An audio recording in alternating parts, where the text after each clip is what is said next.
আজ আমরা এমন একটা ভয়ঙ্কর জায়গায় গেছিলাম, সেখানে এক মহিলার আত্মা ঘোরাফেরা করে। তো সেখানে চলে গেছিলাম আমরা কিছু বন্ধু মিলে। সেখানে গিয়ে আমার গায়েতে পুরো কাটা দিয়ে উঠছিল, কারণ এই সেই বাড়ি যেই বাড়িতে এক আত্মা মহিলাকে ঘুরতে দেখা যায় এখনও।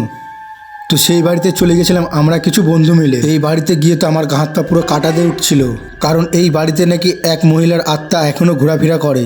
গাইস, তোমরা কি দেখতে পাচ্ছ সেই বাড়িটাকে? চারিপাশ দিয়ে আগাছা ভর্তি হয়ে গেছে সেই বাড়ির উপরে।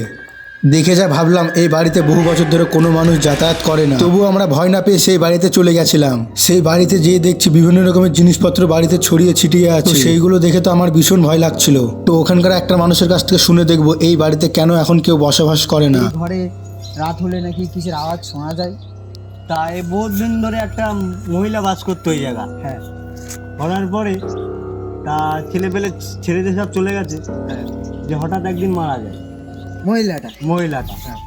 মারা যাওয়ার পরে তা ওর আত্মা এদিকে আশেপাশে ঘোরাফেরা করে।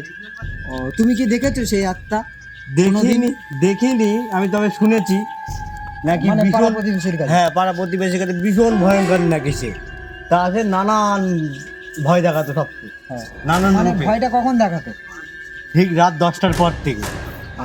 মানে এমনি সবসময় না, পূর্ণিমা অমাবস্যা? এই কোনো সময় না, এটা এমনি সকল সময় রাত 10টা বাজলে এখানে কাহিনী চালু হয়ে যায়। ও, যে বিজি কিস্তি নাকি দেখতেছে। আমি কোনোদিন দেখিনি, তবে এদিকে তো আমি আর আসি না। এদিকে একদিন ভয় পেয়েছিলাম বলে, ওই মানুষের মুখে ভূত ভূত কথা শোনা যায় তাই। তো গাইস, তোমরা কি শুনতে পারলে? শুনে যা ভাবলাম সেই বাড়িতে নাকি এখনো সেই আত্মা বসবাস করে। তো এইগুলো শুনে তো আমার গায়েতে পুরো কাটা দিয়ে উঠছিল।